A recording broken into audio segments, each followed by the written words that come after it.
कुछ बोलूंगा तो आवाज आएगी ना बेटा।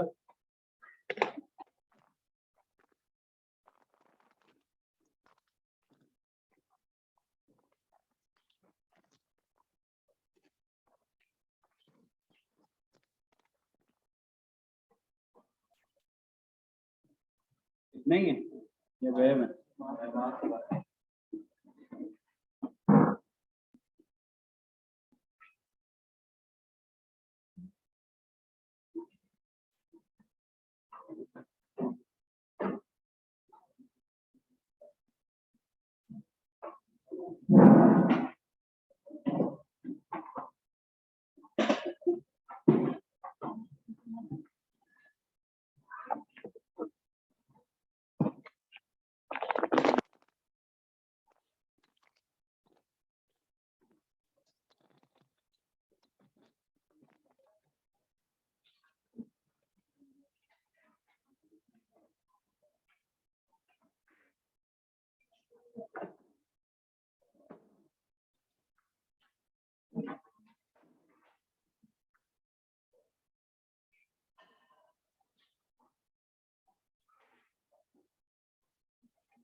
अच्छा जी।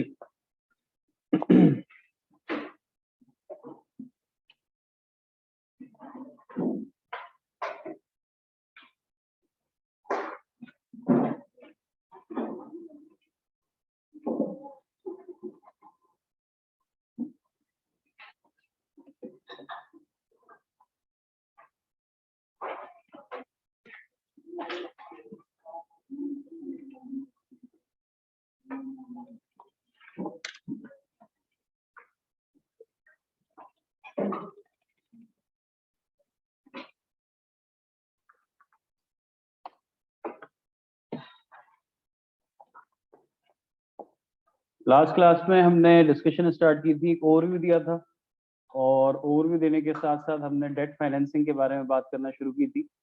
तो डेट फाइनेंसिंग को थोड़ा सा एक बार फिर ओवरव्यू दे के उसके हमारे पास कितने पॉइंट्स हैं उसको डिस्कस करते हैं और आज इस एरिया को हम कोशिश करेंगे कि अच्छे तरीके से वाइंड अप करें।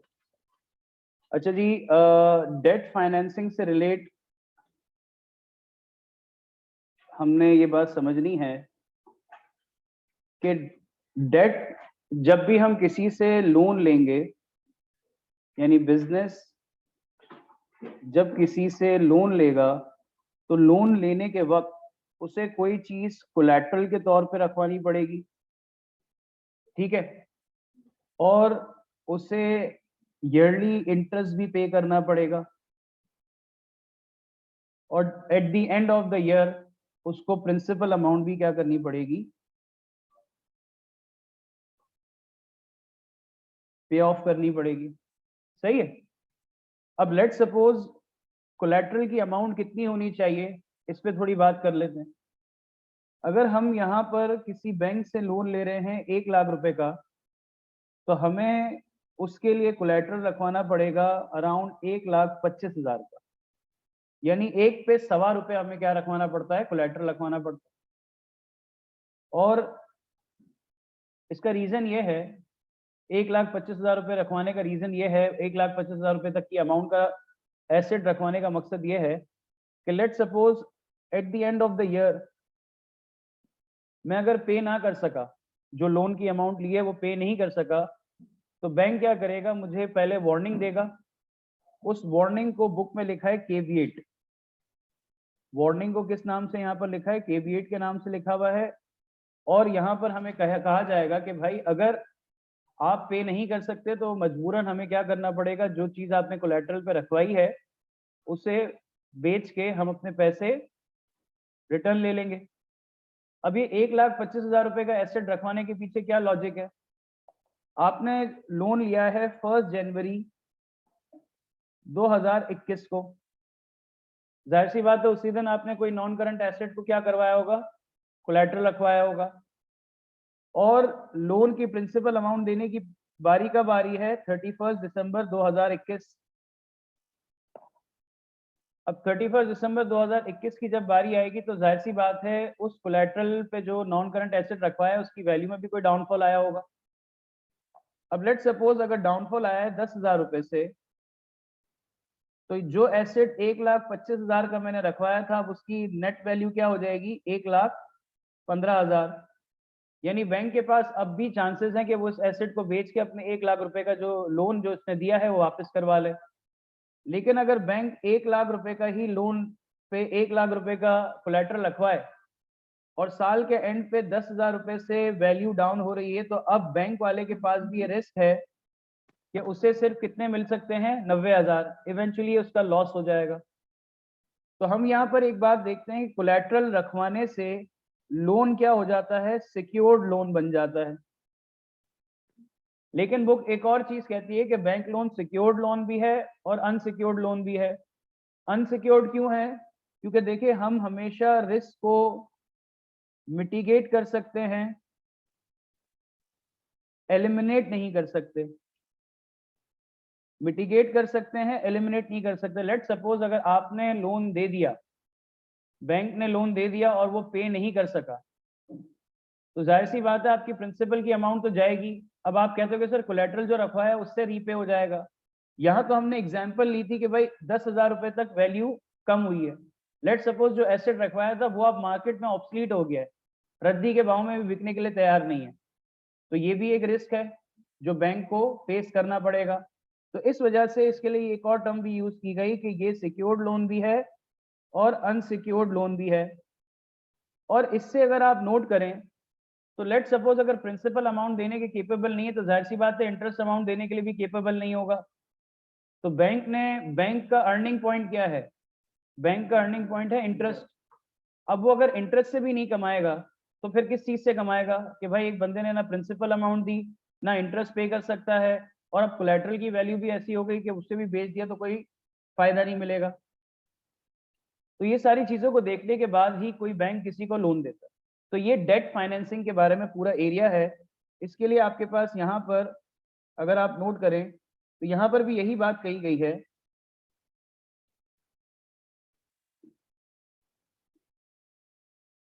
डेट फाइनेंसिंग क्या है, like individuals organisation can also borrow money. जैसे एक इंसान को पैसों की जरूरत होती है तो वो बोरो करता है, इस तरह बिजनेस को भी पैसों की जरूरत पड़ती है तो वो बोरो करते हैं। अब बोरो कहाँ से किया जाएगा, या तो बैंक से करेगा या जनरल पब्लिक से करेगा। हमारी बुक में जब हम शॉर्ट टर्म डेट फाइनेंस पढ़ रहे हैं तो जनरल पब्लिक से लोन लेने की जो टर्म है उसको हम कहते हैं कॉर्पोरेट बॉन्ड्स। और कॉर्पोरेट बॉन्ड्स का डिटेल एरिया हम लॉन्ग टर्म फाइनेंस के अंदर कवर करेंगे। तो यहां पर ये बात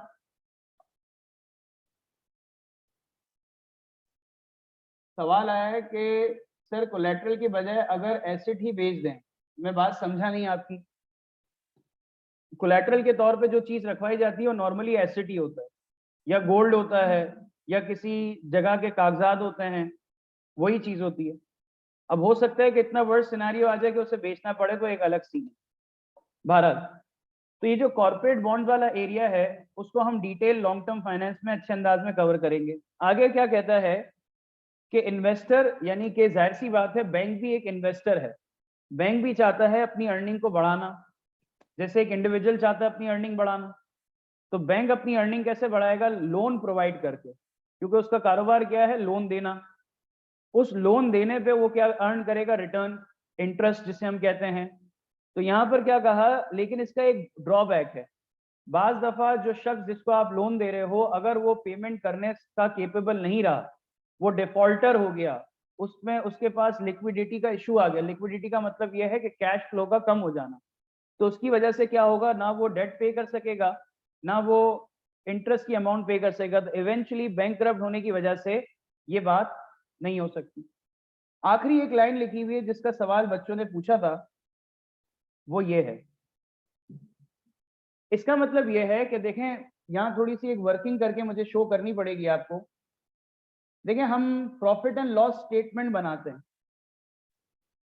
प्रॉफिट एंड लॉस स्टेटमेंट बनाने का मकसद क्या है?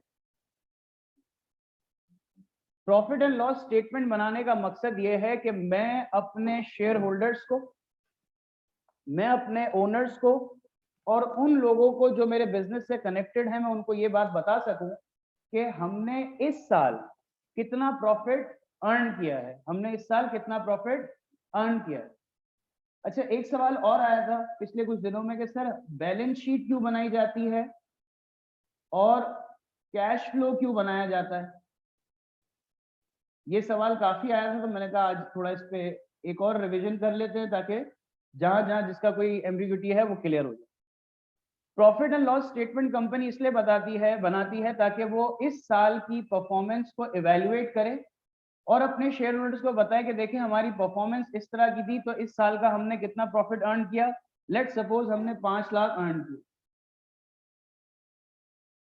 बैलेंस शीट कैसे बनती है? बैलेंस शीट बनती है कि आज तक मैंने जो भी कमाया है, आज तक 31 दिसंबर, लेट सपोज हम बैलेंस शीट बनाते हैं हर साल के एंड पे, तो 2021 में मैंने जो बैलेंस शीट बनाई और इससे पहले वाले ईयर की बैलेंस शीट क्या होगी? 31 दिसंबर 2020।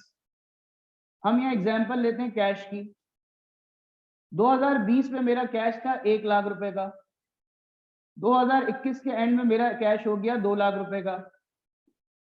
अब ये जो बैलेंस शीट है ये बात कर रही है कि मेरा जो कैश था वो साल 2020 जब खत्म हुआ उस वक्त मेरे बिजनेस में कैश कितना पड़ा था? 1 लाख था। और 2021 जब खत्म हुआ उस वक्त मेरे पास कितना कैश पड़ा था? तो मुझे ये बताता है कि कब से लेकर अब तक मेरे पास कितना कैश है। और पीएनएल क्या बताता है कि इस साल मैंने क्या अर्न किया। बैलेंस शीट क्या बताती है कि पिछले साल से अब तक क्या चेंजेस आई हैं, मेरा बैलेंस पहले क्या था और अब क्या है। अब एक चीज और है कि भाई कैश फ्लो किसे कहते हैं?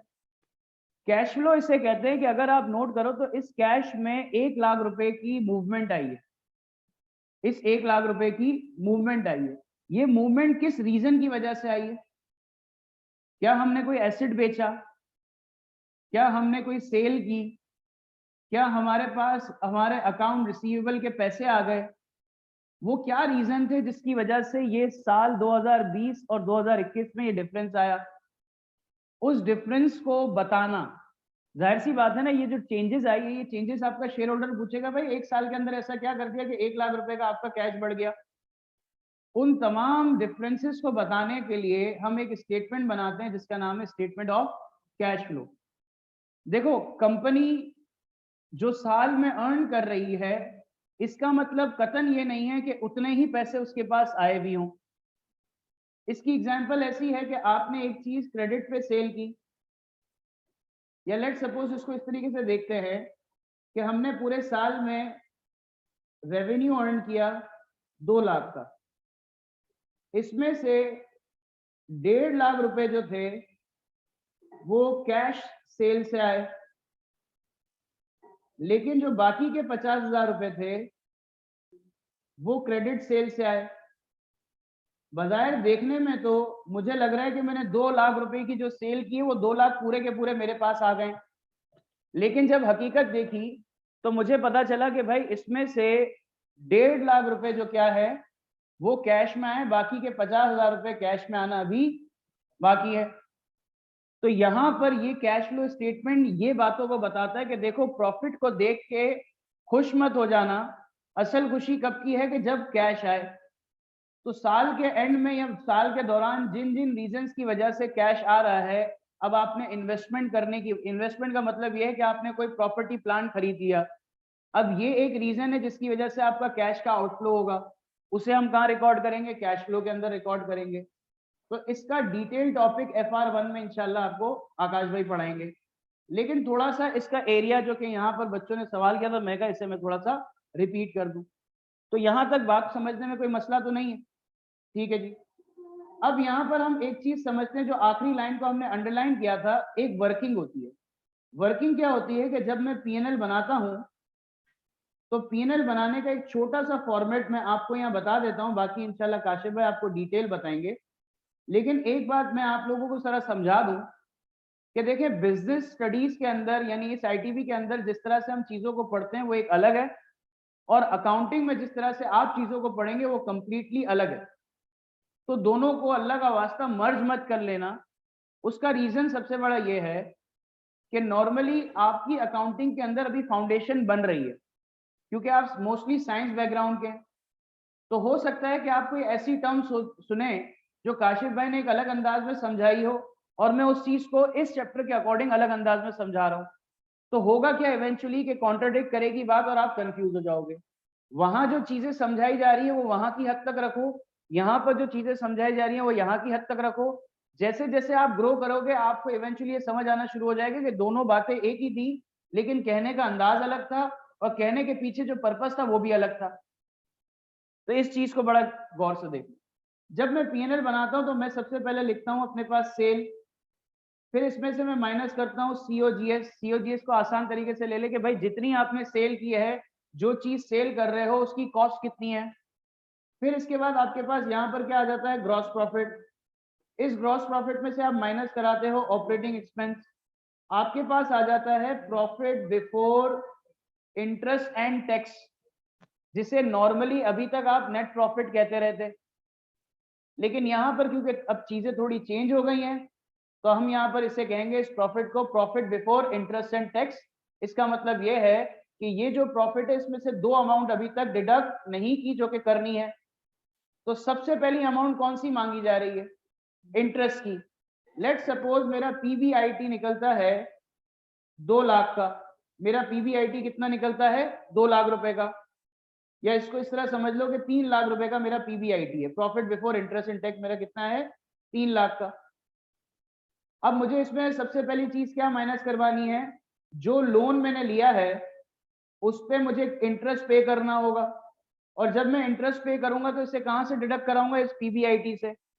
लेट सपोज मैंने लोन लिया था 2 लाख का, और इस 2 लाख पे मुझे इंटरेस्ट देना है 10% का। तो इसका मतलब ये है कि साल का मुझे कितना इंटरेस्ट देना है, 20,000 का। और मुझे गवर्नमेंट ने कहा है कि आपको टैक्स देना पड़ेगा कितना, 10%। आपको टैक्स कितना देना पड़ेगा, 10%। यहां तक मैं बात को साइलेंट रख रहा हूं, फिर आपको आगे बात करेंगे हम। अब सबसे पहले आपने क्या करना है, इस 3 लाख रुपए में से 20,000 रुपए को आपने माइनस करवाना है। तो आपके पास क्या आ जाएगा, 2,80,000। 2,80,000। अब एक आपसे सवाल है, ये 10% जो टैक्स है वो गवर्नमेंट ने किस पे लगाने का बोला होगा, इस 3 लाख पे या इस 2,80,000 पे? 2,80,000 पे। क्योंकि अगर आप नोट करो तो क्या कह रहा है कि ये जो प्रॉफिट है 3 लाख ये पीबीआईटी है। इसका मतलब आई का मतलब पहले आई को फारिग करो, फिर इसके बाद टैक्स की बात करना। क्योंकि जब कोई शख्स उधार देता है तो गवर्नमेंट इस बात को बहुत मेक श्योर करती है कि जिससे आप उधार ले रहे हो सबसे पहले उसको उसके पैसे in the form of interest लौटा दो, क्योंकि ये आपकी लाइबिलिटी भी है और इससे मार्केट नॉर्म्स खराब हो जाएंगे। अगर मैं क्या करूं, इस 3 लाख रुपए में अगर गवर्नमेंट इस 3 लाख रुपए पे टैक्स लगा देगी तो इवेंचुअली क्या होगा, इसकी वैल्यू कम हो जाएगी, इस प्रॉफिट की वैल्यू कम हो जाएगी। जब इस प्रॉफिट की वैल्यू कम होगी तो जो टैक्स देने वाली ऑर्गेनाइजेशन है वो ये बात क्लेम करेगी कि भाई सारे पैसे तो टैक्स वाले लेके चले गए, अब मेरे पास इतनी अमाउंट नहीं है कि मैं आपका इंटरेस्ट पे कर सकूं। तो इस एरिया को, इस लूप होल को आइडेंटिफाई करके टैक्स वालों ने क्या कहा कि भाई पहले आप क्या करो, इंटरेस्ट पे कर दो, इसके बाद आपने क्या करना है, हमें टैक्स पे करना है।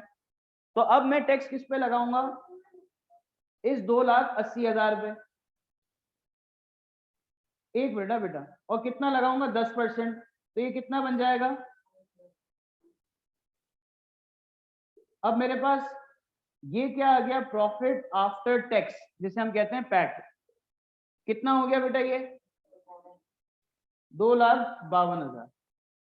अब आपको एक बात पढ़ाई जाएगी कि जो डेट फाइनेंसिंग होती है, एडवांटेजेस जब आप पढ़ेंगे बेटा तो उस पर आपको कहा जाएगा कि जो डेट फाइनेंसिंग पे इंटरेस्ट पे करते हैं, बेसिकली ये मदद करता है आपको टैक्स की अमाउंट कम करने पे, आपको टैक्स की अमाउंट कम करने में। सर क्या मतलब, समझ नहीं आया। मिसाल के तौर पे अगर मैं यहाँ पर एक रफ कैलकुलेशन करूं, असल कैलकुलेशन मेरी ये होनी चाहिए, लेकिन मैंने यहाँ एक जुमला क्या कहा कि इंटरेस्ट जब आप डेट फाइनेंसिंग करते हो और उस पर जो इंटरेस्ट देते हो वो इंटरेस्ट आपके टैक्स की रकम को कम करता है, ये एडवांटेज है। आपके टैक्स की रकम को कम करता है, ये एडवांटेज है। अब सवाल आया कैसे, जरा हम यहाँ देखते हैं। फॉर एग्जाम्पल अगर मैं इस 3 लाख रुपए पे टैक्स लगाता और मैं इस इंटरेस्ट की अमाउंट को डिडक्ट ना करता तो मेरे पास कितना टैक्स देना पड़ता, 30,000, और मेरे पास प्रॉफिट कितना आता, 2,70,000 का। अब अगर आप नोट करो तो मैंने इंटरेस्ट माइनस करके जब टैक्स लगाया तो वैल्यू आई 28,000 रुपए की। अगर ये इंटरेस्ट मेरे टैक्स को कम नहीं करेगा, या लेट सपोज मैं इस बात को ये कहूं कि गवर्नमेंट कहती है कि नहीं आपने पहले मुझे पैसे देने हैं फिर इंटरेस्ट वालों को पैसे देने हैं, तो इवेंचुअली इंटरेस्ट माइनस ना होने की वजह से आपको 2,000 रुपए से टैक्स क्या देना पड़ रहा है, ज्यादा देना पड़ रहा है। लेकिन डेट फाइनेंसिंग का ये एडवांटेज है कि क्योंकि आपको इस पे इंटरेस्ट पे करना पड़ता है, इस वजह से आपकी टैक्स की अमाउंट क्या हो जाती है, कम हो जाती है। क्या ये बात समझे? इसी लाइन को बुक ने किस अंदाज में बोला है, जरा यहाँ एक बार रीड कर लेंगे।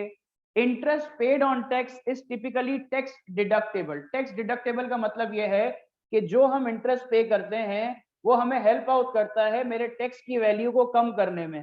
टैक्स की वैल्यू को कम कैसे किया, 30,000 का टैक्स बनना था, इंटरेस्ट डिडक्ट होने की वजह से इंटरेस्ट टैक्स कितना बन गया, 28,000 रुपए का। तो it's helping us to reduce our tax deductible tax amount. तो यही बात यहाँ पर कही गई। और आगे क्या कहा, cost less than other source of capital. Cost less than other source of capital का मतलब यह है कि जब मैं उधार लेता हूं तो मैं इस पे जो इंटरेस्ट देता हूं वो स्टैटिक अमाउंट का देता हूं, सालाना 10%, सालाना 10%। लेकिन बाकी जितने भी सोर्सेज ऑफ फाइनेंस है उसमें क्योंकि रिस्क ज्यादा होता है, इसलिए जो मुझे उस काम के लिए, यानी कि मुझे अगर लॉन्ग टर्म फाइनेंस में कोई उधार दे रहा है तो उस पर मुझसे वो ज्यादा इंटरेस्ट पे चार्ज करेगा। इसलिए यहाँ पर कहा कि डेट जो है वो चीप सोर्स ऑफ फाइनेंस है, इजीली अवेलेबल हो जाता है और इतने ज्यादा एक्सपेंसिव नहीं है। अब आप पूछ लो। जी जा सकते।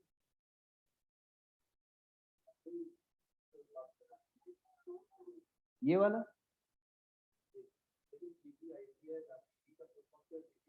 मैं अभी लिख देता हूं, प्रॉफिट बिफोर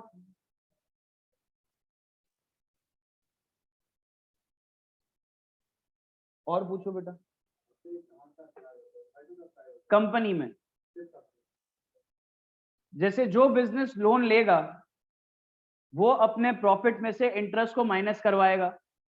आप कॉमर्स बैकग्राउंड के हो, नॉर्मली जो कॉमर्स बैकग्राउंड के हैं वो इंटरेस्ट को अपने ऑपरेटिंग एक्सपेंस का पार्ट बना के वहीं डिडक्ट कर लेते थे। लेकिन यहाँ पर क्योंकि हम कंपनी की फाइनेंशियल स्टेटमेंट पढ़ रहे हैं तो हमें थोड़ा सा एक अलग पैटर्न फॉलो करना पड़ता है।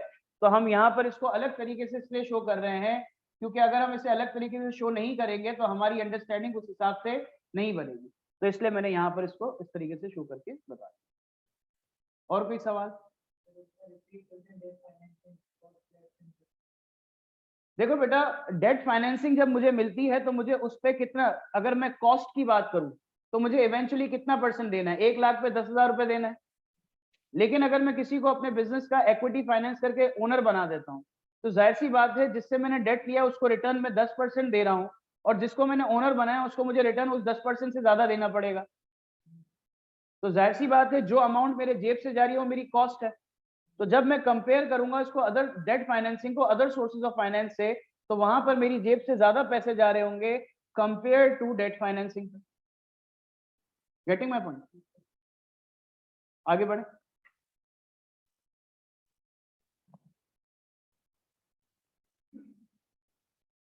इंटरेस्ट क्या है?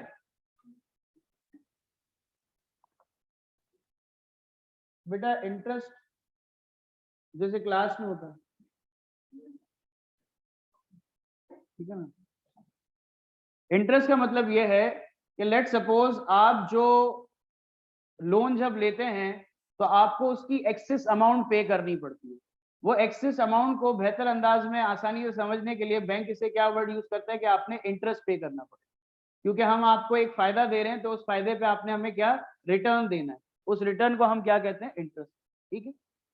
अब हमारे पास यहाँ पर, हाँ बेटा, सूद। अब हमारे पास यहाँ पर क्या है, एक चीज है ट्रेड पेबल, दूसरी हमारे पास चीज है बैंक लोन, तीसरी चीज है कमिटेड लाइन लोन, चौथी ऑपरेटिंग लीज, पांचवी फैक्टरिंग। तो स्टार्ट करते हैं फैक्टरिंग से, ठीक है। लेट्स सपोज मिस्टर ए है सप्लायर, मिस्टर बी है कस्टमर, मिस्टर ए ने मिस्टर बी को क्रेडिट पे की है सेल 1 लाख की। अब मिस्टर ए के लिए मिस्टर बी क्या बन गए, अकाउंट्स रिसीवेबल। मिस्टर ए के लिए मिस्टर बी क्या बन गए, अकाउंट रिसीवेबल। अकाउंट रिसीवेबल क्या होता है, एक ऐसा इंसान जिससे फ्यूचर में पैसे आने वाले हों।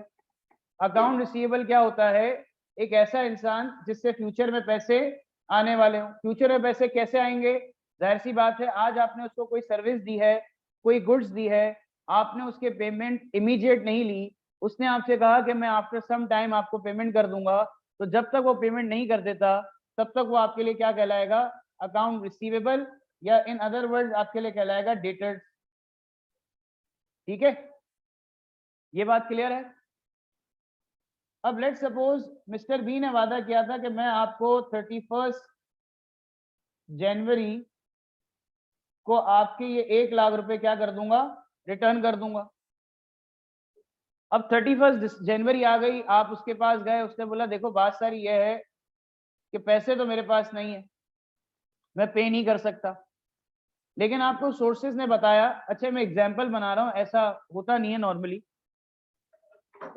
सोर्सेज ने बताया कि भाई इसके पास कुछ ऐसे एसेट्स हैं, अगर ये उनको बेच दे तो आपका जो अमाउंट है वो आपको वापस दे देगा इजीली। तो वो आपने उसको बोला कि भाई तुम्हारे पास इतनी सारी चीजें पड़ी हुई हैं, अगर तुम वो बेच दो तो मेरा पैसा वापस लौटा सकते हो, क्योंकि मुझे अर्जेंट जरूरत है, मुझे अपने बिजनेस के एम्प्लॉयज को सैलरी पे करनी है, या मुझे रेंट पे करना है, या मैंने किसी से उधार लिया था उसको उधार वापस करना है। तो अगर आप मुझे पैसे दोगे तो ही मैं आगे काम कर सकता हूँ। लेकिन उसने चौड़े में कहा कि भाई जो करना है कर ले, पैसे वैसे नहीं दे रहा मैं। ठीक है, तो बोला ठीक है। तो आपने कहा, आप गए मिस्टर सी के पास।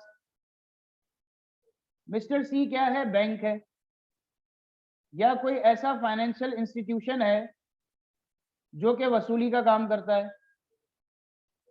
अब आप वसूली करके पास गए, वसूली भाई के पास गए, और आपने कहा कि भाई ऐसा है कि मैं मिस्टर बी को क्रेडिट पे सेल कर चुका हूं, लेकिन वो बंदा मुझे पैसे नहीं दे रहा, भरम करा रहा है। तो मिस्टर सी ने कहा ठीक है, कोई बात नहीं, ताजिए ठंडे कर देंगे उसको। अब ऐसा हुआ कि मिस्टर सी ने कहा कि कितने पैसे चाहिए, सुनना एग्जाम्पल। बोला मुझे चाहिए 1 लाख रुपए। तो बोला अर्जेंट चाहिए, बोला हाँ अर्जेंट चाहिए। बोला अगर ये पैसे मैं आपको अभी दे दूं तो आपको कोई मसला तो नहीं है, बोला हाँ मुझे कोई मसला नहीं है। अगर ये पैसे मैं आपको अभी दे दूं इमीडिएट बेसिस पे तो आपको कोई मसला दे, बोला पैसे आएंगे तो मसला किस बात का।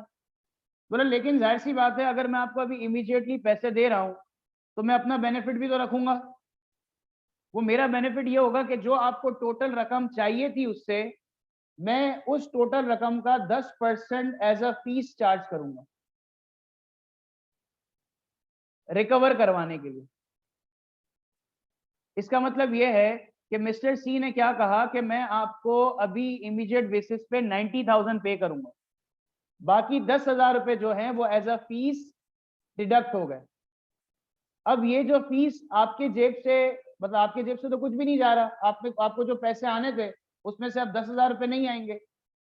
तो मिस्टर ए ने कहा लेकिन बात सारी ये है कि वो बंदा अगर 1 लाख रुपए आपको दे देता है वो बंदा अगर आपको 1 लाख रुपए दे देता है तो आपसे तो मुझे सिर्फ 90,000 ही आ रहे हैं, मेरा तो लॉस है। तो बोला ठीक है, आप जाओ और पैसे वसूल कर लो उससे। आपके पास सारे दरवाजे बंद हो गए तभी तो आप मेरे पास आए हो। तो इसका मतलब यह है कि आपको उससे उम्मीद नहीं है और मुझे इतनी उम्मीद है कि उसका बाप भी देगा, तो मैं निकलवा लूंगा। आपको उम्मीद नहीं है, अगर आप बर्दाश्त करना चाहते हैं आप बर्दाश्त करें, वरना मैं आपको जो ऑफर दे रहा हूं आप ऑफर एक्सेप्ट कर लें। तो अब देखो, जो रिस्क है 1 लाख रुपए के पूरे आने का, जरूरी थोड़ी है 1 लाख रुपए पूरे आ जाए। अब वो बंदा बोलता है भाई मैंने सब कुछ बेच दिया लेकिन अब मैं 80,000 रुपए से ज्यादा पे नहीं कर सकता, तो इसका रिस्क भी तो वो मिस्टर सी ले रहा है। और अगर 1 लाख रुपए पूरे दे दिए तो जाहिर सी बात है, जब रिस्क ले रहा है तो रिवॉर्ड भी उसी को मिलना चाहिए। तो इसको आसान कर देते हैं कि जब आपको पैसों की जरूरत हो और इमीडिएट पैसों की जरूरत हो तो आपके पास एक ऑप्शन है कि आप अपने अकाउंट रिसीवेबल को, यानी जिससे आपको पैसे आने वाले हैं, आप उस अकाउंट रिसीवेबल को सेल भी कर सकते हो। लेट सपोज आप दुकान पे 2 दोस्त खाना खाने जा रहे हो और आपने बोला हाँ ये दे देगा, और आप पीछे से कट गए, है ना, ये है ना, मैं आता हूं हाथ धो के। अब हाथ धोने गए, भाई नहीं रहे आप, वह ऐसा नहीं करते। या तो खाना खाने नहीं जाओ, या खाना खाने जाओ तो कोई बात नहीं, पैसे दे देंगे हम, मसला नहीं है, पैसे दे सकते हैं, अल्लाह ने दिया है, मेहनत कर रहे हैं आईटीबी पे, तो दे सकते हैं। बात क्या कर रहे थे, हाँ इधर उधर निकल गया मैं। तो कहने का मकसद ये है कि आपने अपना अकाउंट रिसीवेबल को सेल कर दिया। तो फैक्टरिंग क्या कहते हैं, जब आप अपने अकाउंट रिसीवेबल को सेल कर देते हो तो जाहिर सी बात है उस अकाउंट रिसीवेबल का जो रिस्क एंड रिवॉर्ड है वो किसको ट्रांसफर हो जाता है, थर्ड पार्टी को। अब थर्ड पार्टी इस रिस्क एंड रिवॉर्ड को जब परचेज कर रही है तो जाहिर सी बात है वो अपना एडवांटेज भी रखेगी। तो यही चीज को बुक किस तरीके से समझा रही है जरा देख लेते हैं। यहां तक कोई बात समझने में मसला? हाँ भाई गूंगो बताओ, कंफ्यूजिंग लगा? चलो अभी नहीं लगेगा। Discounting, a firm sell its account receivable outright to a factor which is a financial institution, often a commercial bank or commercial finance company. They that buy account receivable at a discount. Discount का मतलब ये है कि जितना account receivable था उसको discount कर दिया, उसमें से कुछ अमाउंट डिडक्ट कर दी। तो क्या मतलब है डिस्काउंटिंग क्या होती है? आप लेट सपोज जीन्स खरीदने गए, जीन्स खरीदने गए, आपने उसको बोला भाई जीन्स दिखाना, उसने आपको देखा, आपकी शक्ल को देखा, आपके कपड़े को देखा, और आपने जीन्स मांगी, उसको देखा, बोला बात सारी ये है कि वैसे तो जीन्स 3,000 रुपए की है लेकिन जो तेरी शक्ल है मैं 500 रुपए क्या करता हूँ माइनस कर देता हूँ। तो उसने क्या कर दिया, डिस्काउंट आपको दे दिया। जैसे हमारे यहाँ होता है, शॉपिंग पे जाते हैं तो देखते हैं ना 30% कहाँ ऑफ है, 25% कहाँ ऑफ है। अब ब्रांडेड भी पहनने हैं, पैसे भी नहीं है, तो क्या करेंगे, डिस्काउंट लेंगे। तो कहने का मकसद ये है, डिस्काउंटिंग का मतलब रियायत का हो जाना। तो जितने में आप, जितने अकाउंट रिसीवेबल से पैसे आने हैं वो टोटल आपके पास नहीं आ सकते, उसको डिस्काउंट, उसमें कुछ कमी की जाएगी। वो कमी क्या कहलाएगी, वो कहलाएगी उसकी फीस। आगे क्या कह रहा है, discounting is more expensive than a bank loan. Let suppose यहां पर ये बात क्यों कही गई, अगर मुझे 1 लाख रुपए चाहिए होते और मैं जाता बैंक के पास, इंस्टेड ऑफ मैं मिस्टर सी के पास जाऊं, मैं जाता बैंक के पास और मैं बैंक को कहता कि भाई मुझे 3 महीने के लिए आप क्या करो, 1 लाख रुपए दे दो, मेरे कुछ पैसे क्लाइंट के पास फंसे हुए हैं, वो इस 3 महीनों के अंदर आ जाएंगे, तो भाई मुझे मसला नहीं है, मैं आपको फौरन से आपका लोन पे कर दूंगा। तो बैंक कहेगा कि हाँ ठीक है, आप जितने टाइम में ही वापस करो, हम तो साल का कितना चार्ज करेंगे, 10%। अब अगर मुझे 1 लाख रुपए चाहिए तो साल का मुझे इंटरेस्ट कितना देना पड़ेगा, साल का कितना, 10,000 रुपए, यानी पर मंथ मुझे कितना इंटरेस्ट देना पड़ेगा मेरे बच्चों, 1000, 650, 666, ऐसी कोई अमाउंट बनती है। लेट सपोज हम कहते हैं कि भाई 600, 12,000 कर लेते हैं, इसे 12% कर लेते हैं, तो ये 12,000 हो गया। हर महीने कितना देना पड़ेगा, 1000। अब 3 महीने के अंदर मैं क्या कर रहा हूँ, प्रिंसिपल अमाउंट भी लौटा दूंगा, तो जाहिर सी बात है मेरा इंटरेस्ट भी कितने महीनों का लगेगा, 3 महीनों का। तो इवेंचुअली साल के जो 12,000 रुपए मुझे पे करने थे, मैंने विद इन 3 मंथ्स पे कर दिया, तो मेरा यहाँ पर इंटरेस्ट की वैल्यू भी कम हो गई। मैं सिर्फ 3 महीने के उधार जो मैंने यूज किया वही पे करूंगा। लेकिन अगर आप फैक्टरिंग के पास जाते हो तो वो क्या करेगा, एट अ टाइम सारे पूरे 10,000 रुपए क्या करेगा, एज अ फीस चार्ज कर लेगा, क्योंकि वहां ये ऑप्शन नहीं है। वहां ये ऑप्शन क्यों नहीं है, क्योंकि आपने उससे पैसे नहीं लिए। आपने कहा जिससे पैसे लेने तुम जानो, तुम्हारा काम जाने, मुझे अभी पैसे दे देना। तो इसलिए मैं क्या करूंगा, मैं यहाँ पर ये जो मेरा सोर्स है ये ज्यादा एक्सपेंसिव है compare to bank loan. However, because the factor buys the account receivable at a discount from the actual value, 1 lakh रुपए इसकी एक्चुअल वैल्यू है, तो भाई एक्चुअल वैल्यू 1 लाख रुपए है, तो इस वैल्यू पे मैं क्या करूंगा, डिस्काउंटिंग करूंगा, इसको मैं कम करूंगा। कम कितनी से कर सकता हूँ, हो सकता है 10% से करूं, हो सकता है 12% से करूं, हो सकता है 8% से करूं। अब यहाँ एक बच्चा सवाल पूछ सकता है कि सर लेट सपोज अगर मैं 1 लाख रुपए फैक्टरिंग से निकलवाता हूँ और वो मुझे 8,000 रुपए चार्ज कर, 8% चार्ज करे, इसका मतलब 8,000 रुपए वो मेरे अमाउंट से क्या करेगा, डिडक्ट करेगा, और 92,000 रुपीज वो मुझे क्या दे रहा है, वापस दे रहा है। लेकिन अब भी अगर आप उस 3,000 से कंपेयर करो तो ये 8,000 रुपए क्या है, एक्सपेंसिव है, क्योंकि इसमें मंथली बाइफर्गेशन नहीं है। इसमें एक साथ सारे पैसे डिडक्ट कर दिए और आपको जो रिमेनिंग बची वापस दे दी amount. For businesses with steady flow of order, यानी जिसके पास इतने ज्यादा ऑर्डर्स नहीं आ रहे सेल्स के, और जिनको लैक ऑफ फंड की कमी होती है, और उनको अगर पेमेंट करनी है पेरोल की, हमने भी यही कहा ना कि सैलरी की पेमेंट करनी है इमीडिएट, तो आप क्या करोगे, आप ये popular way of funding raising आप यूज करोगे। क्योंकि जाहिर सी बात है कि लेट सपोज एक और बच्चा बोलता है कि मैं तो बैंक लोन पे ही जाऊंगा।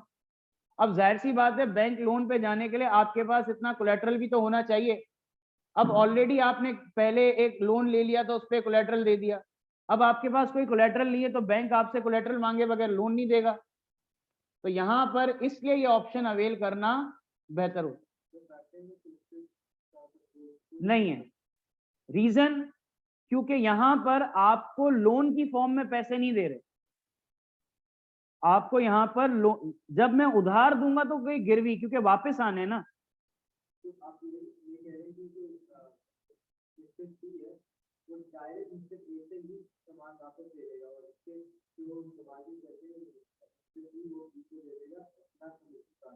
मेरे ख्याल से आप तो एग्जाम्पल ही नहीं समझे मेरी जान, वापस आ जाओ। मिस्टर ए कौन है, उसने बेच दी गुड्स, अब वो वेट कर रहा है पैसे का मुसल्लों पे, ठीक है, उससे इंतजार ना हो सका तो चले गया मिस्टर बी के पास और बोला भाई मेरे पैसे लाओ। तो उसने बोला पैसे तो नहीं है, निकल इधर, भाग जा। तो चमाटे भी करा दी। तो रोता पहुंचा भाई के पास, भाई जानते हो ना, ठीक है, भाई के पास गया। भाई ने बोला टेंशन नहीं, शपाटर बॉयज हैं, पहुंच गए स्टार्ट करके। बोला कौन नहीं दे रहा, बोला ये नहीं दे रहा। बोला ठीक है, देख लिया इसको, बी नहीं दे रहा ना, और कौन नहीं देगा, मैं अपने आप से पैसे मांगूंगा क्या, कस्टमर पैसे नहीं देना, क्या हो गया, किन ख्यालात में मेरी जान, वापस आ जाना बेटा, आईटी भी पढ़ रहे हैं, यहाँ आ जाओ बेटा मिस्टर वी। अब आप जाहिर सी बात है कस्टमर्स का ही इंतजार कर रहे हो ना, सिर्फ इंतजार करना है इस सिनेरियो में कस्टमर का, ठीक है, कस्टमर का भी इंतजार नहीं करना, कस्टमर से आने वाले पैसों का इंतजार करना है। तो आपने जब कस्टमर से आने वाले पैसों का इंतजार कर रहे हो, बी कह रहा है भाई मैं पैसे नहीं दे रहा, जो करना है कर ले, अब आप क्या करोगे, माफ कर दोगे, पैसे तो चाहिए ना, खर्चा कैसे चलेगा। आप पहुंच गए मिस्टर सी के पास, मिस्टर सी ने कहा ठीक है, हाउ लॉन्ग, उसने बोला 5-6, बोला बोरी बनाओ, आ रहे हैं भाई। बोले ये लो 110 रुपए की गोली, या तो पैसे दो या गोली खा लो। बोला ठीक है मैं पैसे दे रहा हूँ। अब जाहिर सी बात है रिस्क कितना, पुलिस पकड़ेगी तो ये बदमाशी में किसको पकड़ेगी, सी को पकड़ेगी ना। और अगर लेट सपोज बी कहता है कि भाई मेरे पास 80,000 रुपए से ज्यादा की अमाउंट ही नहीं है, तो भी रिस्क किसका है, सी का है, क्योंकि यहाँ सी क्या कह रहा है कि भाई देख, अगर तुझे इतने ज्यादा पैसों की जरूरत है तो ये ले, मेरी तरफ से मैं तुझे पैसे दे रहा हूं, मैं जानू उसका काम जाने, तू चले जा सीन से आउट। मिस्टर ए को क्या कहा, तुझे अगर इमीडिएट पैसे चाहिए तो ये ले 90,000 रुपए।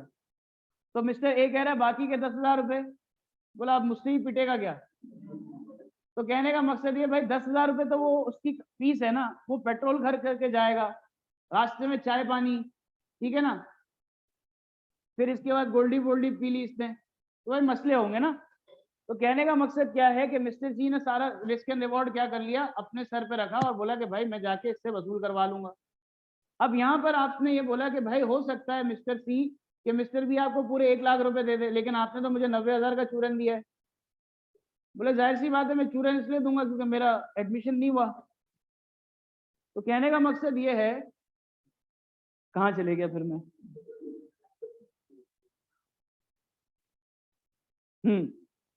तो मिस्टर सी ने कहा कि भाई ये जो रिस्क है ये भी तो मेरा ही है ना, हो सकता है वो 90,000 भी ना दे, 80,000 रुपए दे। तो ये रीजन है कि भाई रिस्क एंड रिवॉर्ड किसका हो गया। अब इसमें कोई समझ में है मसला? दूसरी स्लाइड करूं?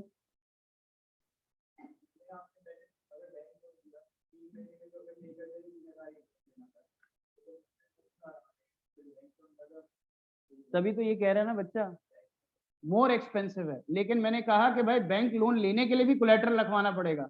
अब आप क्या रखोगे, चाय का कप रखवाओगे?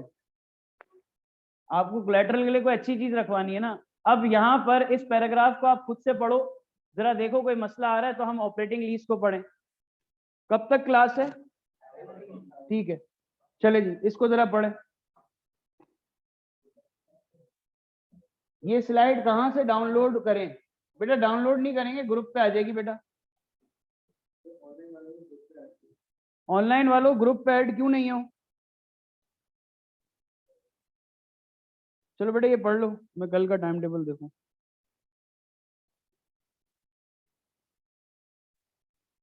नहीं नहीं, ऐसा नहीं हो सकता। चले मैं चेंजेस करवा रहा हूँ, आप यहाँ देखो। डन हो गया भाई? इसमें कोई मसला? पीछे जो आवाम बैठी है, कल की क्लास की टाइमिंग बहुत खराब है, इसलिए मैं चेंज कराऊंगा, ठीक है? तू कैसे समझ सकते है? तू कैसे समझ सकते है भाई? अच्छा जी, अब बात करते हैं ऑपरेटिंग लीज की। अब देखो, रेंट पे कभी कोई चीज ली है आपने? कभी रेंट का घर, दुकान देखी है आपने? रेंट पे कभी कोई चीज ली है? क्या लिया है? नहीं नहीं, इंस्टॉलमेंट और रेंट में फर्क है बेटा। इंस्टॉलमेंट और रेंट पे फर्क है। रेंट कहते हैं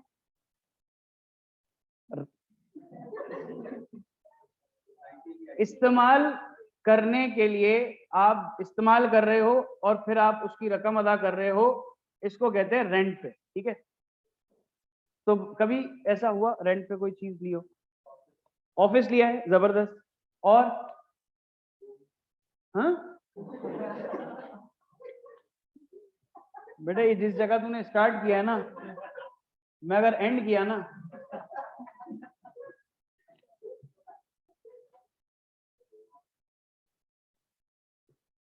फिर तो चौकियों पे मिलेगा फिर। खैर, इनको मैं जल्दी भेज के जवाब देता हूँ इस चीज का। तो भाई रेंट पे जब आप नॉर्मली क्या होता है कि आपको लेट सपोज एक ऑफिस परचेज करना है, लेकिन आपके पास इतने पैसे नहीं है, तो अब आप क्या करते हो, आप उस ऑफिस को रेंटल बेसिस पे एक्वायर करते हो। तो रेंटल बेसिस पे जब एक्वायर करते हो तो उसके लिए आपको एग्रीमेंट करना पड़ता है। अब आपके पास नॉर्मली जो हम अपने माहौल में ये चीज देखते हैं, एक है ऑफिस का ओनर, बीच में है रियल एस्टेट वाला, और एक हो आप। अब आपने कहा कि भाई मुझे ऑफिस रेंट पे चाहिए, किसको कहा होगा? रियल एस्टेट वाले को। रियल एस्टेट वाले ने इस ओनर से बात की, इस ओनर ने कहा बेटा बातें नहीं कर, 35,000 रुपए पर मंथ क्या होगा, रेंट होगा। सही है, लेकिन आपको फिक्स्ड डिपॉजिट भी देना पड़ेगा।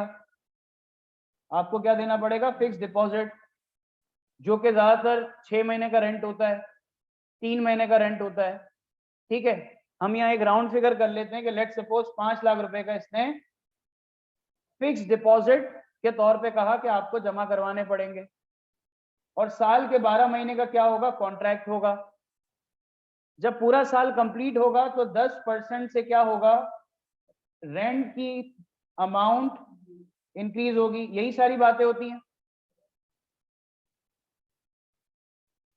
ये सारी चीजें सुनने के बाद रियल एस्टेट वाला आपके पास आया और आपको ये सारी बातें बताई।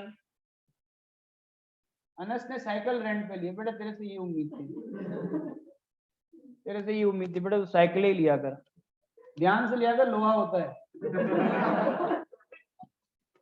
तो क्या कहाँ से भाई, हाँ,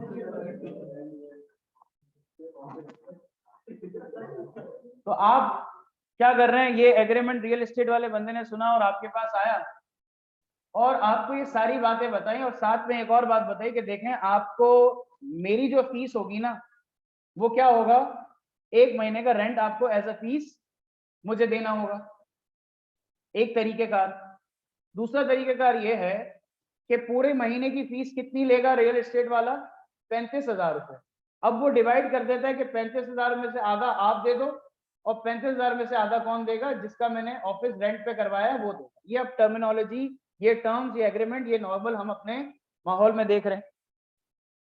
तो ये तरीकेकार है। अच्छा, इसमें अगर आप देखें तो कोलैटरल के वर्ड की जगह कौन सी चीज आ गई, फिक्स डिपॉजिट, और इंटरेस्ट की जगह कौन सी चीज आ गई, per month rent. Per month rent आ गया। अब यहां पर एक सवाल आता है कि क्या सर पूरे 12 महीने कंप्लीट होने से पहले पहले 10 महीने हुए और मैंने कहा कि यार मुझे जगह चेंज करनी है, तो जाहिर सी बात है जगह चेंज करने से पहले आपको एक नोटिस पीरियड देना पड़ेगा। नोटिस पीरियड आपने सर्व नहीं किया, आप कहते हो भाई इमीडिएट में जाना चाहता हूं, तो वो क्या करेगा, जो आपने फिक्स डिपॉजिट इसको रखवाया है उसमें से वो एडिशनल 2 महीने रह गए हैं उसकी रेंट को डिडक्ट करके, और उस जगह को देखेगा कोई खराबी तो नहीं हुई, सारी चीजें प्रॉपर्ली हैं कि नहीं है। अगर कहीं मेंटेनेंस की जरूरत पड़ी तो उसी फिक्स डिपॉजिट से क्या करेगा, पैसे निकाल के मेंटेन करेगा, और जो रकम बच जाएगी वो आपको वापस कर देगा। या फिर एक सूरत हाल ये हो सकती है कि आखिरी के 1 महीने से पहले वो पूछे कि भाई आपका क्या इरादा है, कि आप चेंज करना चाहते हो कि एग्रीमेंट को बढ़ाना चाहते हो। तो बोलते हैं नहीं हम एग्रीमेंट को बढ़ाना चाहते हैं, तो ठीक है बाकी सारी चीजें सही रहेंगी, बस ये जो 10% इंक्रीमेंट की बात है ये अपनी जगह कायम है, जिसपे आपने भी साइन किया मैंने भी साइन किया। तो इंस्टेड ऑफ 35,000 अब कितना हो जाएगा, 37,000 या 38,500। ये एक नॉर्मल चीज है। लेट सपोज साल गुजर जाता है और आप कहते हो कि यार क्या मुझे ये ऑफिस खरीदने के लिए मिल सकता है, तो हाँ भी और नहीं भी। हाँ क्यों, क्योंकि खरीदने में कोई मुजायका नहीं है, आप पेमेंट कर सकते हो, आपके पास पैसे आ गए, जो उसकी करंट वैल्यू है वो आपने लगा दी और आप पैसे ले लो, और उसको बेचना है तो मना तो नहीं है। लेकिन कभी कभार, बल्कि मोस्ट ऑफ द टाइम, जब जो ओनर कोई चीज को रेंट पे दे रहा होता है तो बेसिकली वो जगह उसने इस कारोबार के लिए रखी हुई होती है कि रेंटल इनकम वो अर्न करना चाहता है। आपने रेंटा कार वालों को देखा होगा, तो उन्होंने गाड़ियां इसलिए परचेज की होती है कि उनको सेल आउट नहीं करना, बल्कि वो रेंट पे दे के अर्न करना चाहते हैं। तो यहाँ पर आपको ये माइंडसेट रखना है कि ऑपरेटिंग लीज में जो ओनर है जगह का, उसने वो जगह इसलिए खरीदी है कि वो इससे सोर्स ऑफ इनकम जनरेट कर सके, कमाएगा उससे, अपने अखराजात पूरे करेगा। और ये चीज इसने मेरे कहने पे नहीं खरीदी। ऐसा नहीं हुआ कि मैं ओनर के पास गया, रियल एस्टेट वाला बंदा आया इस ओनर के पास कि भाई एक ऑफिस चाहिए, तो उसने बोला ठीक है पहले मैं एक ऑफिस खरीदता हूँ फिर तुझे रेंट पे दे दूंगा। ऐसे तो कहानी नहीं चल रही। उसके पास पहले से कोई ऑफिस अवेलेबल होगा या वो किसी के पास रेफर कर देगा। तो यहाँ पर हम एक देखते हैं कि कोलेटरल की जगह यहाँ क्या वर्ड आ रहा है, फिक्स डिपॉजिट का, इंटरेस्ट की जगह क्या वर्ड आ रहा है, रेंट का, और ये रेंट भी आपके प्रॉफिट को, क्योंकि रेंट क्या है, आपका एक्सपेंस है, आपका एक्सपेंस आपके प्रॉफिट को कम करता है, तो जो चीज आपके प्रॉफिट को कम करेगी वो आपके टैक्स की वैल्यू को कम करने में हेल्प आउट करेगी। बात यहां तक क्लियर होती है? अब इसको जरा पैराग्राफ की फॉर्म में पढ़ लेते हैं बेटा।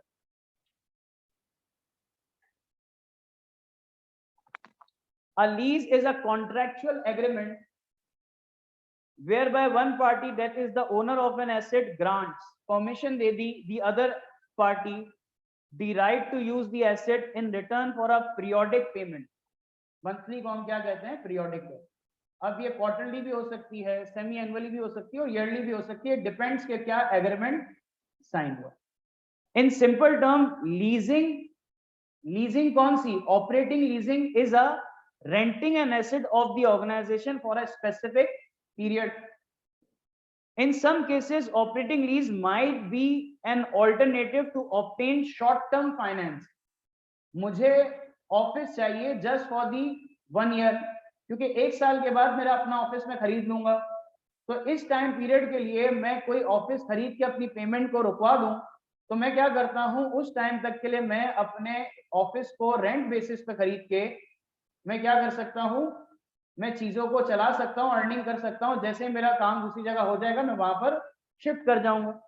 Operating lease are similar to rental agreement for the use of non current asset. Non current asset कौन से होते हैं, जिसकी जिंदगी 1 साल से ज्यादा की हो। Although they might have a longer term, they might have a longer term.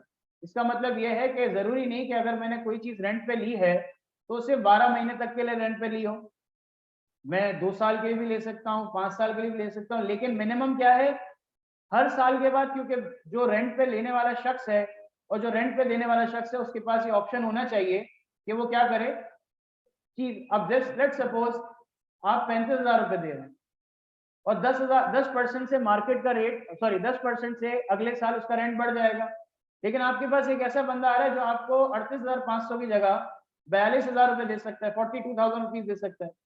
तो बीइंग एन ओनर आप बाउंड नहीं हो उस चीज को कंटिन्यू करने का, आप बोल सकते हैं sir you can find another place, हमें कोई अच्छा बंदा मिल गया जो हमें ज्यादा रेंट दे सके। अच्छा जी, rental agreement are usually very short term, might भी कवर्ड यूज किया और साथ में ये भी कह दिया यूजुअली, ज्यादातर, लेकिन इसका मतलब कुछ कुछ एरियाज में हम क्या करते हैं इसे लॉन्गर टर्म में भी देखते हैं। अगर सिर्फ ये कह देता कि ऑलवेज भी, तो हम यहाँ पर अब मार्केट में होने वाले रेंटल एग्रीमेंट से कॉन्ट्राडिक्ट कर जाते। अब इसका एडवांटेज क्या है, लीज रेंटल पे बाय द लेसी, लेसी का मतलब जो ओनर है, जिसने उस चीज को यूज करने के लिए दिया है, तो वो क्या करेगा, उस पर रेंट पे करेगा। जब रेंट पे, जब मैंने अगर एक ऑफिस लिया है रेंट के लिए और मैं उस पर रेंट पे कर रहा हूं, तो ये मेरा एक्सपेंस है, इस एक्सपेंस से मेरा प्रॉफिट कम होगा, तो प्रॉफिट कम होने की वजह से मेरा टैक्स भी क्या हो जाएगा, डिडक्ट हो जाएगा। Leasing provide finance without diluting, diluting का मतलब चेंज नहीं आ सकता, साल खत्म हुआ, साल खत्म होने के बाद ऐसा तो नहीं है कि अब मिस्टर बी की जगह मैं ओनर बन गया हूं, ऐसा नहीं हो सकता। It enable the lessee to obtain the asset with a lower price rather than owing it. मैं अगर इस ऑफिस को खरीदने जाऊं तो मुझे करोड़ों रुपए देने पड़ेंगे, लेकिन रेंट पे लेने से क्या होगा, छोटे पैसों में, थोड़े पैसों में मुझे वो सारी facilities. Easy documentation make it simpler to finance asset. Documentation भी बिल्कुल आसान होती है कि स्टैम्प पेपर होता है, एक बंदा विटनेस के तौर पे, 1 से 2 बंदे आते हैं, शनाख्ती कार्ड की कॉपी लगती है, एक बेसिक एग्रीमेंट्स होते हैं, आपने दोनों पार्टी ने साइन किया, विटनेस से साइन किया, और the lessor carries the risk of obsolescence. क्या मतलब रिस्क ऑफ ऑब्सोलेंसी का, लेट सपोज आप लैपटॉप रेंटल करते हैं या गाड़ियां रेंटल करते हैं। अब गाड़ी क्योंकि हर दफा अलग मॉडल आता है, तो पुराना वाला मॉडल उस तरीके से हिट नहीं होता, तो ऐसा है कि आपके पास जो एसेट था वो मार्केट से ऑब्सोलीट हो गया, अब मार्केट में उसे कोई इस्तेमाल नहीं कर रहा, अब मार्केट में इसकी डिमांड नहीं है, तो जाहिर सी बात है कि अगर आप इसको एक्वायर करते इस एसेट को, तो ये रिस्क भी आपके पास आ जाता।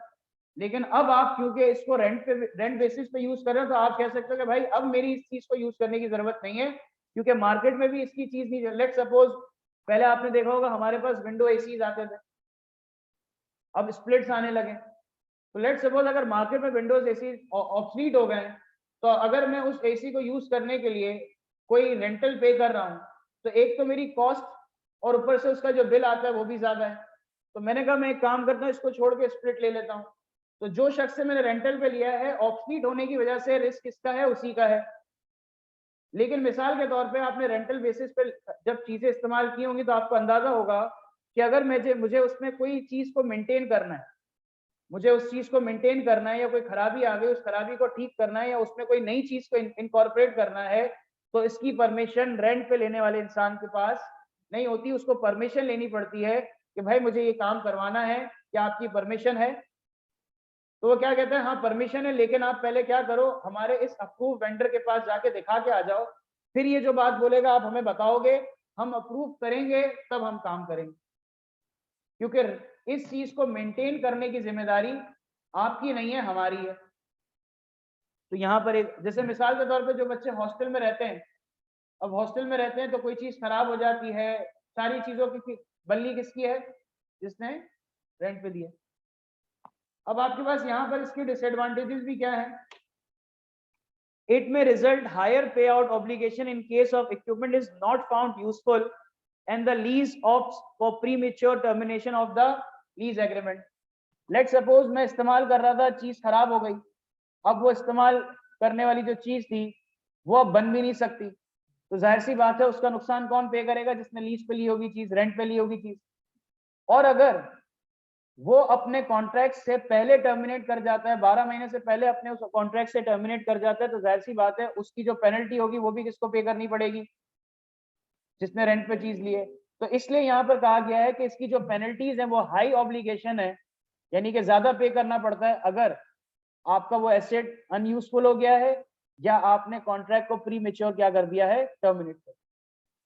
फाइनेंशियल एक्टिविटी ऑफ बिजनेस में affect in case of lease is not renewed. अब मैं ऑफिस में कारोबार कर रहा था, काम कर रहा था, लेकिन अब जिससे मैंने रेंट पे चीज ली है वो मुझे क्या कर रहा है? मेरा कॉन्ट्रैक्ट एक्सीड नहीं कर रहा, अब मुझे क्या करना पड़ेगा? अपनी जगह मूव करनी पड़ेगी। तो जाहिर सी बात है बहुत सी एक्टिविटीज पे इम्पैक्ट आएगा। तो यहाँ ये पॉइंट लिखा हुआ, there are chances that the lease agreement might impose certain restriction on the use of asset. For example, it may not allow the lessee to make any modification in the asset. Modification का मतलब यह है कि आप rent a car से गाड़ी लेके गए, आपने कहा छत बुरी लग रही है, उड़ा देते हैं। ये करोगे तो फिर किसको रूम में जाना था? उसके साथ रूम में भेज देंगे। फिर कहने का मकसद है the lessee never becomes the owner. ये जो पॉइंट है नेवर नहीं लिखना चाहिए, लेकिन नेवर क्यों लिखा? क्योंकि ज्यादातर हम अपनी मार्केट में यही देखते हैं कि नॉर्मली जब कोई चीज को हम रेंट पे लेते हैं तो हम उसकी ओनर बनने की ख्वाहिश नहीं रखते। हम कहते हैं भाई क्योंकि हम परमानेंट लायबिलिटी अपने सर पे नहीं लेना चाहते। इसे जरा पढ़ लें, कोई मसला हो तो प्लीज पूछ लें। चलें,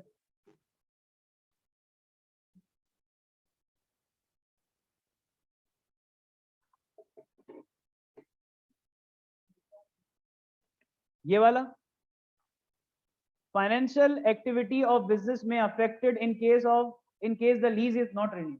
आपने ऑफिस लिया, अब वो जो जिससे आपने ऑफिस रेंट पे लिया वो आपसे कह रहे हैं कि भाई मैं अब किसी और को ऑफिस रेंट पे दे रहा हूँ, तो इससे आपकी फाइनेंशियल एक्टिविटी पे इम्पैक्ट आया। अब कारोबार कहाँ करोगे? ठीक है ना, जो चीज को रेंट पे लेता है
समझ आ गई?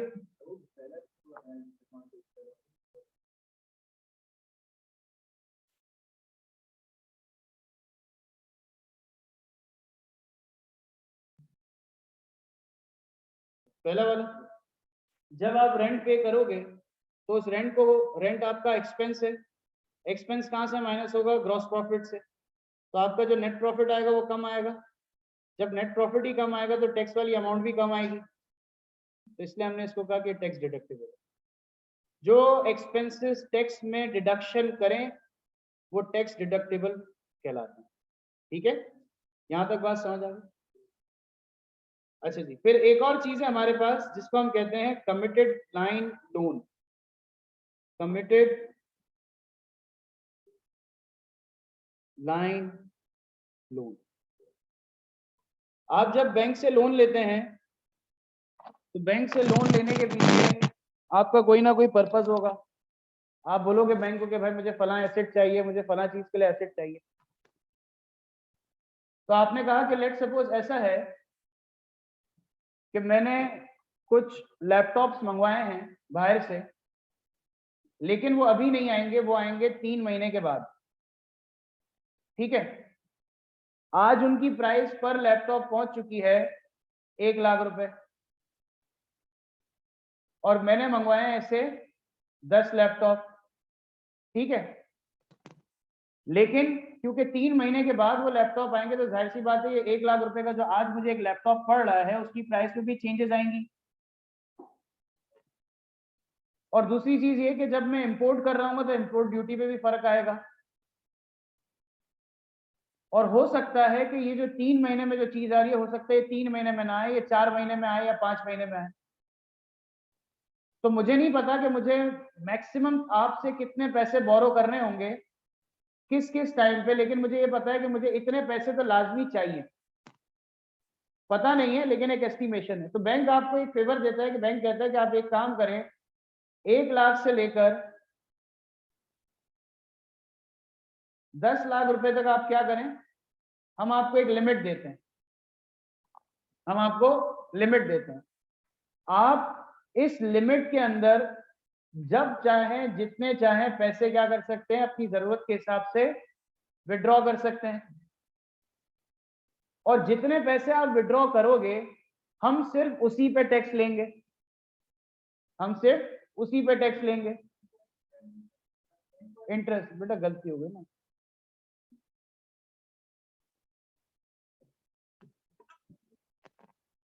चलें कोई बात, माफ किया। तो हमने कहा कि भाई बैंक वाले भी क्या करेंगे, इंटरेस्ट लेंगे। अब जाहिर सी बात है बैंक यहाँ पर एक बहुत बड़ा रिस्क है बैंक का, वो ये कि बैंक ने पहली बात एक स्लैब दिया हुआ है। अब आप हो सकता है सिर्फ 1 लाख रुपए ही निकालो, हो सकता है आप 5 लाख रुपए निकाल लो, हो सकता है आप 8 लाख रुपए निकाल लो, बैंक को इस बात का पता नहीं है। बैंक ने आपको एक स्लैब दे दिया, हो सकता है आप 1-1 लाख करके पैसे निकालो। तो बैंक आपको क्या करेगा, बैंक कहेगा कि देखें इसके लिए जो आपको कोलेटरल भी देना पड़ेगा ना, वो जो मैक्सिमम अमाउंट है ना उससे ज्यादा का कोलेटरल देना पड़ेगा, 12 लाख रुपए का देना पड़ेगा, 11.5 लाख रुपए का देना पड़ेगा। और जो हम इस पे इंटरेस्ट चार्ज करेंगे ना वो नॉर्मल बैंक लोन से ज्यादा होगा। क्यों? क्योंकि हम अपने रिस्क को बढ़ा रहे हैं, तो जाहिर सी बात है हमें रिटर्न भी उस हिसाब से मिलना चाहिए। क्योंकि नॉर्मल बैंक लोन में क्या होता है कि मुझे ये भी पता होता है कि मेरी अमाउंट कितनी होगी और किस पर्पस के लिए होगी और कब मुझे आपसे ये अमाउंट चाहिए। यहाँ मुझे ये तो पता है कि किस पर्पस के लिए चाहिए, मुझे ये नहीं पता कि मुझे कितनी अमाउंट चाहिए और मुझे कब कब ये अमाउंट चाहिए होगी। तो जब दो चीजों में मैं अनसर्टेन हूं तो बैंक से मैं जो काम कर रहा हूं वो भी अनसर्टेन होगा, और बैंक मुझे इस चीज के लिए फैसिलिटेट कर रहा है। अब जब बैंक मुझे इस चीज के लिए फैसिलिटेट करेगा तो बैंक जो मेरे पास इंटरेस्ट चार्ज करेगा वो नॉर्मल बैंक लोन इंटरेस्ट से ज्यादा होगा, क्योंकि जाहिर सी बात है बैंक क्योंकि रिस्क भी यहाँ ज्यादा ले रहा है तो वो क्या चाहेगा, मैं रिटर्न भी ज्यादा लूं। ये है कमिटेड लाइन लोन, इससे ज्यादा और कुछ नहीं। तो जरा इसे यहां पर भी पढ़ लेते हैं क्या सीन है इसका। A committed credit line is a legal agreement between a financial institution and a borrower setting out the condition of a credit line. जाहिर सी बात है, आप किसी से लोन लेते हो तो वो अपनी कंडीशंस तो मीट करेगा ना कि भाई देखो आपने इस तरह से काम करना है, आप कोई ऐसी एक्टिविटी में इन्वॉल्व ना हो जाना जिससे पता चले कि आप ये हमें जो हमसे जो उधार ले रहे हो वो पे करने की कैपेबिलिटी में ना रहो। आप कोई ऐसी चीज परचेज ना करो जिसकी कोई वैल्यू ही नहीं मार्केट में, आपने परचेज कर ली, बिक नहीं रही है, तो इवेंचुअली आपका लॉस होगा। तो आप जो भी चीज ले रहे हो, जैसी भी चीज ले रहे हो, तो पहले उसकी ऑथेंटिसिटी का पता होना लाजमी है कि भाई ये चीज फ्यूचर में अच्छे रेटों पे बिक जाएगी। और जब एक बार एग्रीमेंट साइन हो गया और पैसे दे दिए, अब उस कंडीशन को पैसे लेने वाला बंदा ब्रेक नहीं कर सकता। ऐसा नहीं है कि वो अपनी बात से मुकर जाए कि भाई मेरी मर्जी में जैसे भी कारोबार करूं, नहीं। अगर ऐसा होगा तो वो जिसने पैसे दिए वो कहेगा मेरे पैसे वापस ले, क्योंकि आपने कंडीशन मीट नहीं की। अब इसका मतलब ये है कि अब मेरा रिस्क बहुत ज्यादा बढ़ रहा है, और ऐसा रिस्क जिसको मैंने कम करने की कोशिश की लेकिन आपने उसको और बढ़ा दिया, तो लिहाजा अब मैं कंटिन्यू रखूंगा और मैं आपका अपना पैसा लेके जा रहा हूँ, या मैं आपको अलाउ ही नहीं करूंगा मजीद कैश विड्रॉ करने के लिए। This allow the organisation to borrow up a specific amount of money within a specific time period. For example, a line of credit may allow an organization to borrow up to this amount, but it would have to pay off the credit within 1 year. देखो बेटा, यहां पर ये 1 year की बात की है क्योंकि अब हम कौन सा फाइनेंस पढ़ रहे हैं, शॉर्ट टर्म फाइनेंस, लेकिन लॉन्ग टर्म में भी इस्तेमाल किया जाता है। लेकिन क्योंकि हम यहाँ पर शॉर्ट टर्म पढ़ रहे हैं तो शॉर्ट टर्म के अकॉर्डिंग हम कहते हैं कि सिर्फ 1 ईयर तक। जैसे अगर आप यहाँ पर अभी आप बैंक लोन पढ़ोगे, जो कि मेरे ख्याल से पढ़ भी चुके हैं, वो बैंक लोन शॉर्ट टर्म के लिए भी दिया जाता है और लॉन्ग टर्म के लिए भी दिया जाता है। तो ये सारी चीजें लॉन्ग टर्म के लिए भी हो सकती हैं, शॉर्ट टर्म के लिए भी हो सकती है। उसकी एग्जांपल आपके पास क्या है, ऑपरेटिंग लीज। लेकिन ज्यादातर जो शॉर्ट टर्म डेट फाइनेंस है, उसके एक्वायर करने के पीछे जो पर्पस, जो इंटेंशन, जो ड्यूरेशन होता है वो सिर्फ 12 महीने का ही। तो इसलिए हम क्या कहते हैं कि ये क्या है, शॉर्ट टर्म पीरियड के लिए। A line of credit is especially useful when organization expect that it will need funding in the future but does not know exactly when it will need fund and how much it will need. जब मुझे इस बात की confirmation नहीं कि मुझे कितने पैसे कब चाहिए होंगे, कितनी अमाउंट चाहिए होगी, उस सूरत में ये वाला ऑप्शन ऑफ करता है। ठीक है जी, पूछिए।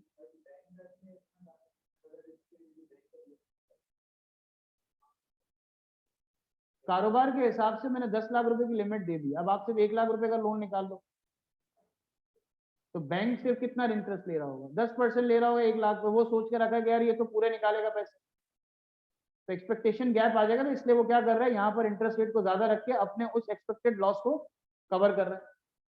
इसके फायदे पढ़ लेते हैं, फिर इसके बाद ऑफ कर लें। चलिए फायदे पढ़ के फिर आपको कटाता हूँ।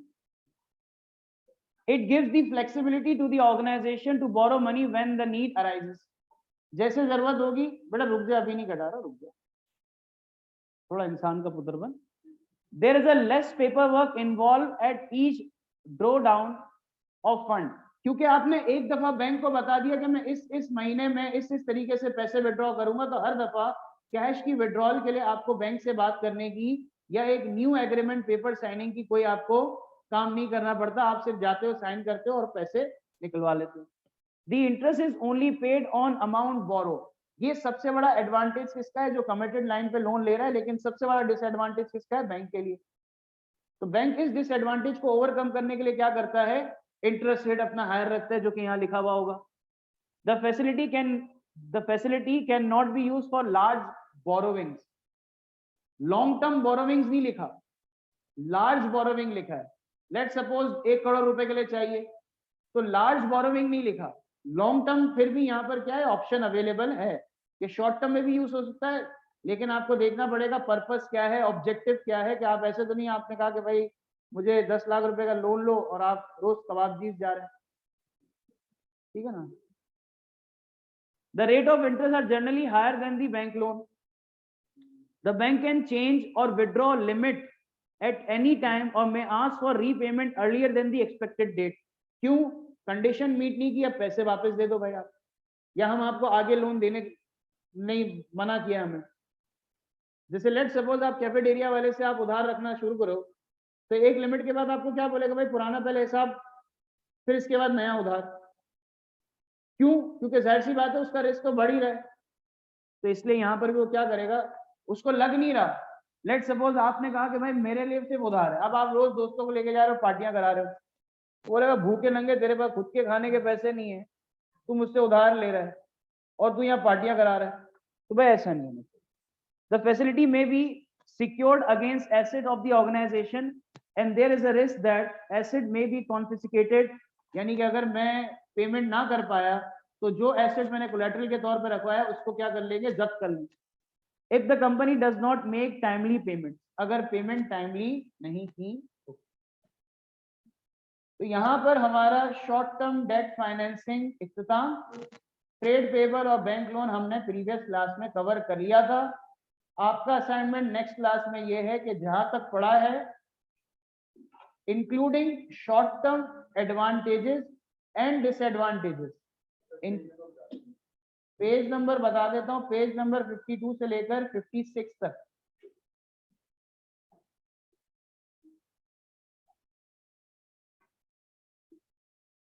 ठीक है, यहां तक। बिल्कुल बेटा, अल्लाह हाफिज़।